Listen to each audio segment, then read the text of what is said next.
మన ప్రభువును ప్రియరక్షకుడునైన యేసుక్రీస్తు శక్తిగల నామములో మీ అందరికీ శుభములు. ప్రియమైన దేవుని బిడ్డలారా, మరి ఎలా ఉన్నారు?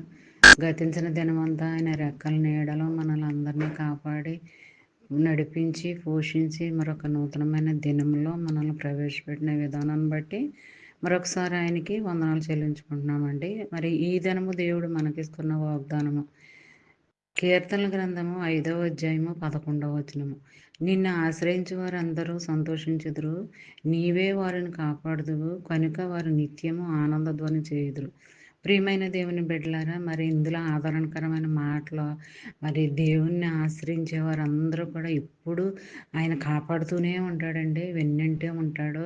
మరి ఎడం పక్క కుడి ప్రక్క ముందు వెనక ఆయన నీకు కాపలాగా ఉంటాడు. మరి నిత్యము సంతోషంగానే ఉంటాము ఆయన నీ దగ్గర ఉన్నప్పుడు. మరి నువ్వు ఆయన సన్నిధిలో గడుపుతున్నప్పుడు, ఆయనకు అనుకూలంగా జీవిస్తున్నప్పుడు, వాక్యానుసారంగా ఆజ్ఞానుసారంగా మరి నడుచుకున్నప్పుడు, మరి ఎప్పుడు కూడా దేవుడు నీ చెయ్యి విడిచిపెట్టనని మాట ఇస్తున్నాడు అనమాట అండి. మరి ఎప్పుడు సంతోషంగానే ఉంటామని మాట ఇస్తున్నాడు.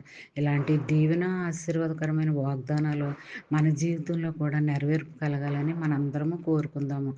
కోరుకోవడం కాదండి, ప్రార్థన చేయాలి. మరి ప్రార్థనానుసారంగా మనము నడుచుకోవాలి.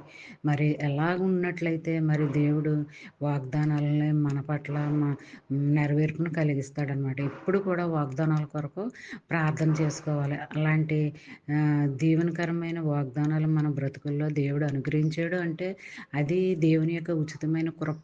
మరి ఈ దినాన్ని చూడలేక ఎంతోమంది కాలగర్భంలో గతించిపోయారు. కానీ మనకైతే సజీవులంగా ఉంచి నిలబెట్టి వాక్యానుసారంగా ముందుకు సాగిపోవటానికి దేవుడు కృప చూపించాడండి.